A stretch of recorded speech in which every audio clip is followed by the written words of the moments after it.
David here with figbootonpens. When it comes to pen reviews, there's a number of different kinds. Maybe there is a new pen that you've never heard of, or there's another kind that maybe it's a pen or a company you know a little bit about. And then there's others that you might be very familiar with and are very well known by a large number of people. Today I'm going to be taking a look at a very popular pen by the German manufacturer Lamy. First, a little history about Lamy. It was established back in 1930 by a man by the name of Carl Lamy, and initially his company made fountain pens under the brands Orthos and Artus until about 1952 when they began producing pens under the Lamy name. The very first Lamy branded pen was the Lamy 27. In 1966, the young designer Gerd Müller designed what would become for a Lamy is an iconic pen, the Lamy 2000. And that's the pen I'm going to be taking a look at today.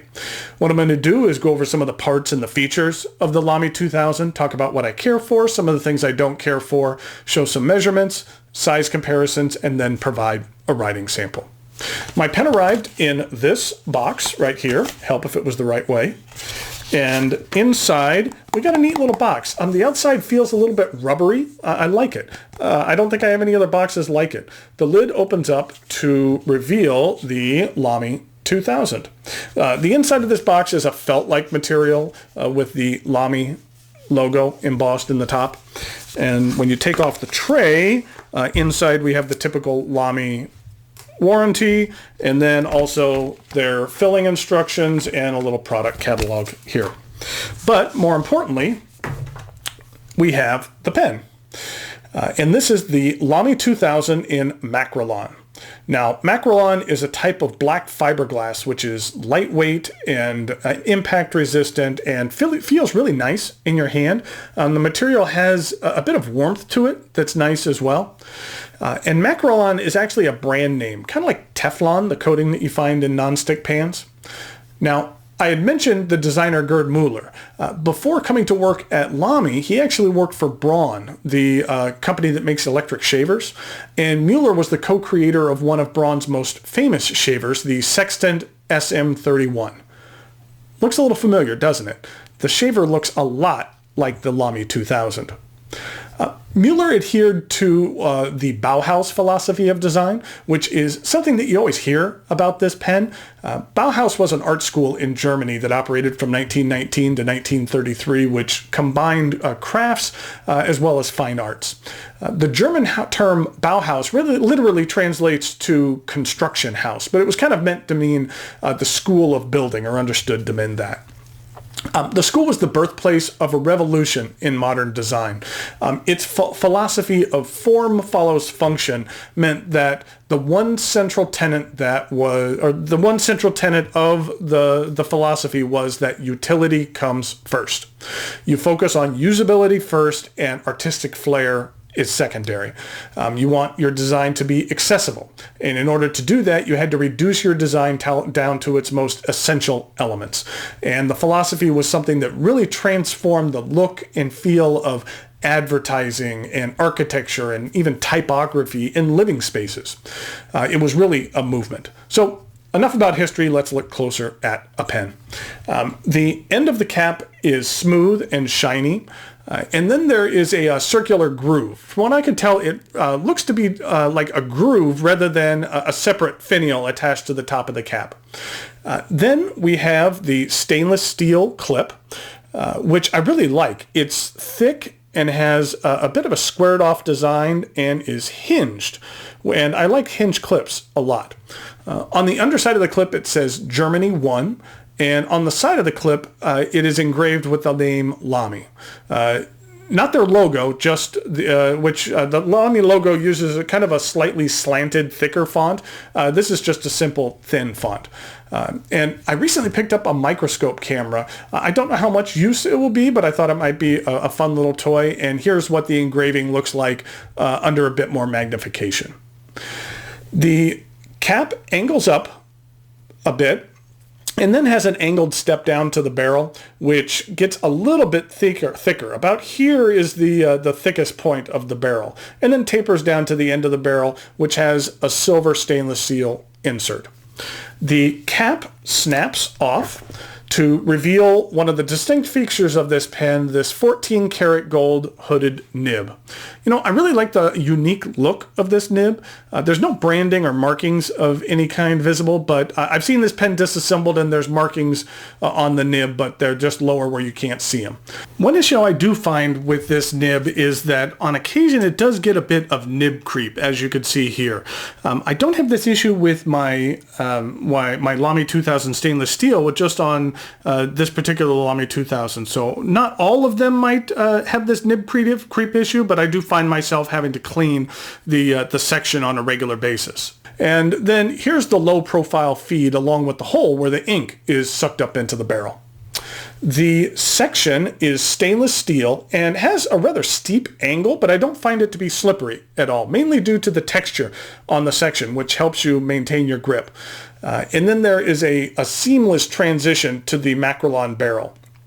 And then there's actually two little metal protrusions, one on either side of the pen, which are there for the capping mechanism. At first glance, you might think that these would be uncomfortable on your grip, but honestly, they are so small that you hardly ever notice them. Even if your grip happens to rest directly on one or both of these, I don't feel it will bother you. The pen is very comfortable in the hand.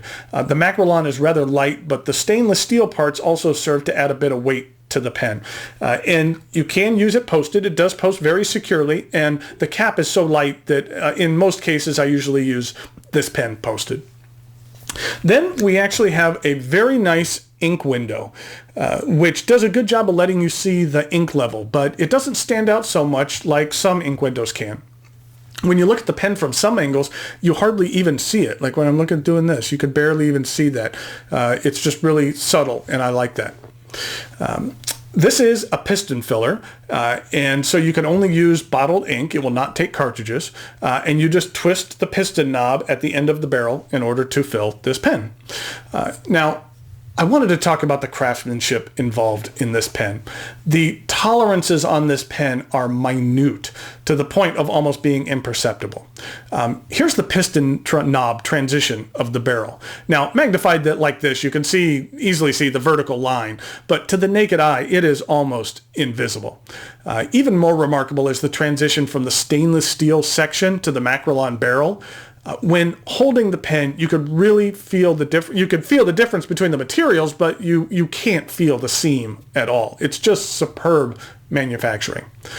Now, you can see here that there's a texture on both the barrel and the section.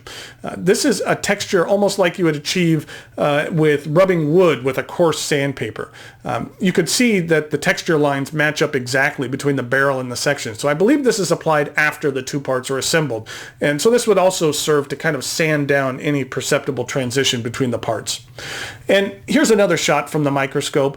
This is what the barrel looks like up close.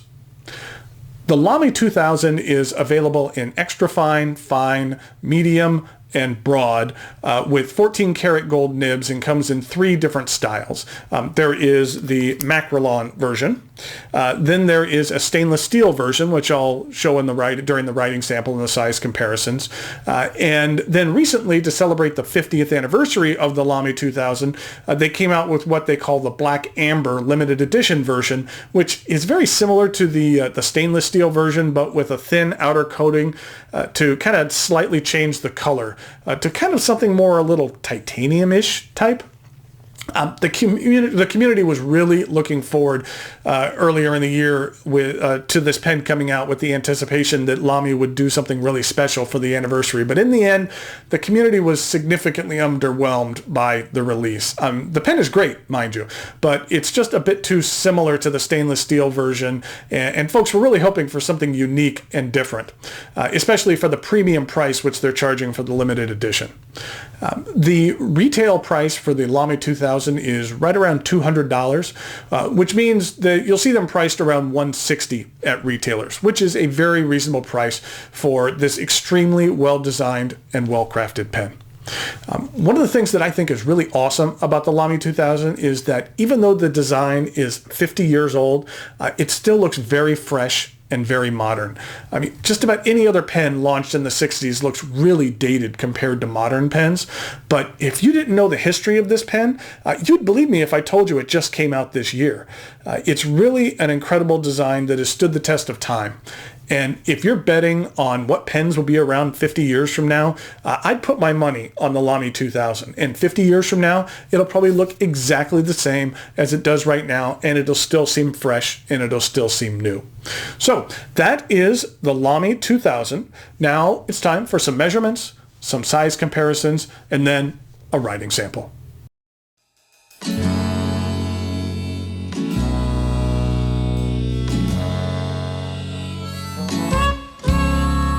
Here we go with some size comparisons for the Lamy 2000.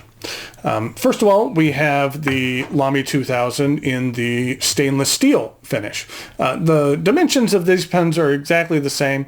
It is just the difference in material that's being used. And definitely down the line, the stainless steel version will warrant a review of its own. And then next, I have two pens which I am very glad to be back in my fold. I had sent them off to Mike Matsuyama to work on the nibs and received them back after a long wait, and they work fantastic. He does some outstanding work. One is the Omas Milord Arco Celluloid, and then the other is my Pilot 823. And definitely both of these will be getting reviews down the line as well. Then we have some comparisons to some other Lamys. Next we have the Lamy Studio, then we have the Lamy Next, and then we have a Lamy All-Star.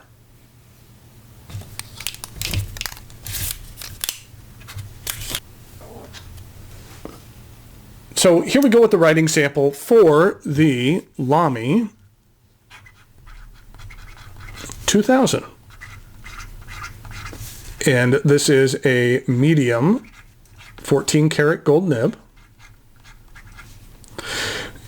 And the ink that I'm using is Bungbox Omazaki.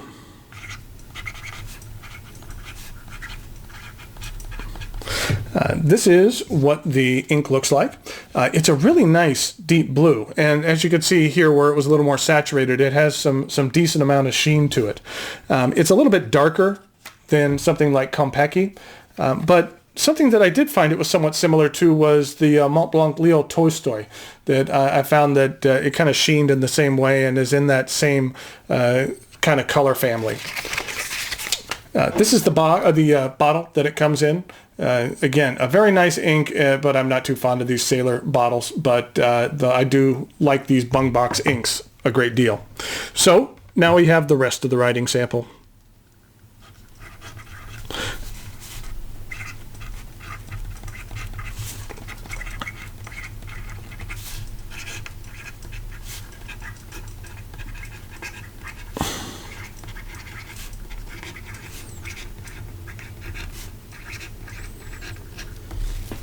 Now, you might have noticed right here that it was a little bit off when I was doing my tea, that this nib does have a bit of a sweet spot. So if you are, if you're oriented correctly, it writes really, really well. And it writes very smoothly. But if you're not, if you have it just off a little bit, then you can have things happen like that. So some people have a little more trouble finding the sweet spot on this nib. I usually don't, but in that case, that was a good example of me kind of just slightly missing the sweet spot here. This is a very generous medium nib. You're not going to get tons of line variation out of here. Just starting off with a little pressure. You're not going to get tons, but there's a little to be had there. But it is a rather wet nib. And you can see here that it lays down a decent amount of ink. And in regard to reverse writing,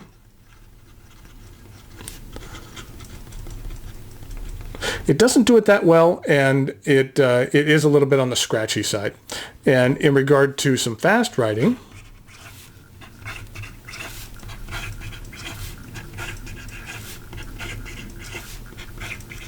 it works just fine. and that I find that if you hit that sweet spot, that this is a really, really nice nib, fairly smooth, and really performs well, and a pleasure to use. So there you have the Lamy 2000.